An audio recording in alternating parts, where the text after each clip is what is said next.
திருப்புவனம் காவல் நிலைய மரண வழக்கு சிபிஐக்கு மாற்றம் செய்யப்பட்டுள்ளதை விடுதலை சிறுத்தைகள் கட்சித் தலைவர் திருமாவளவன் வரவேற்றுள்ளார். இந்த விவகாரத்தில் போராட்டம் நடத்த தேவையில்லாத சூழலை முதல்வர் உருவாக்கியுள்ளதாகவும் அவர் கூறியுள்ளார். அவரிடம் நமது செய்தியாளர் வீரகுமார் நடத்திய கலந்துரையாடலை பார்க்கலாம். கஸ்டடியத்தில் உயிரிழந்த அஜித்குமாரனுடைய குடும்பத்தை நேரில் சந்திச்சு ஆறுதல் சொல்ல போறீங்க. உங்களுடைய கருத்து என்னவா சார் இருக்கு? இந்த தமிழ்நாடு அரசு இந்த பிரச்சனையில் மிக கவனமாக நடவடிக்கையை மேற்கொண்டிருக்கிறது. குறிப்பாக முதல்வர் அவர்கள் பல்வேறு கோரிக்கைகள் பொதுமக்களிடம் இருந்து எழுந்த நிலையில் சிபிஐ விசாரணைக்கு அனுமதித்திருக்கிறார். தமிழ்நாடு அரசு எந்த அளவுக்கு இதில் அக்கறை காட்டுகிறது என்பதற்கு இது ஒரு சான்று.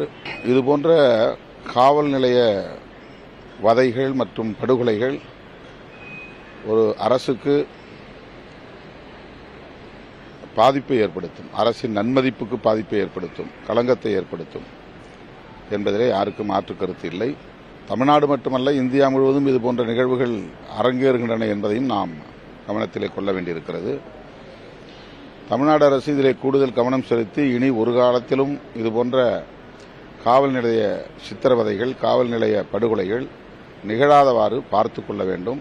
அதிமுக ஆட்சி காலத்தில் இந்த சாத்தாம் இரட்டை கொலை வழக்கா இருக்கட்டும், இப்ப திமுக ஆட்சி வந்துமே கிட்டத்தட்ட 20க்கும் மேற்பட்ட சம்பவங்கள் நடந்திருக்கு.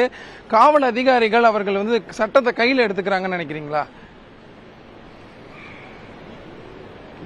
காவல்துறையினர் எளிய மக்களின் மீதுதான் சட்டத்தை பலப்பிரயோகப்படுத்துகிறார்கள். முரட்டுத்தனமான போக்கு இன்றும் காவல்துறையிலே தொடர்கிறது, நீடிக்கிறது என்பதுதான் வேதனைக்குரியது.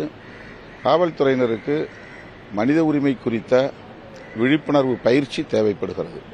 எதிர்கட்சிகளாக இருக்கட்டும், தேமுதிக உள்ளிட்ட கட்சிகள் இதை கடுமையா விமர்சித்து எதிர்ப்பு தெரிவித்து போராட்டத்தை அறிவிச்சிருக்காங்க. விசிகாவுடைய நிலைப்பாடு என்னவா இருக்கு?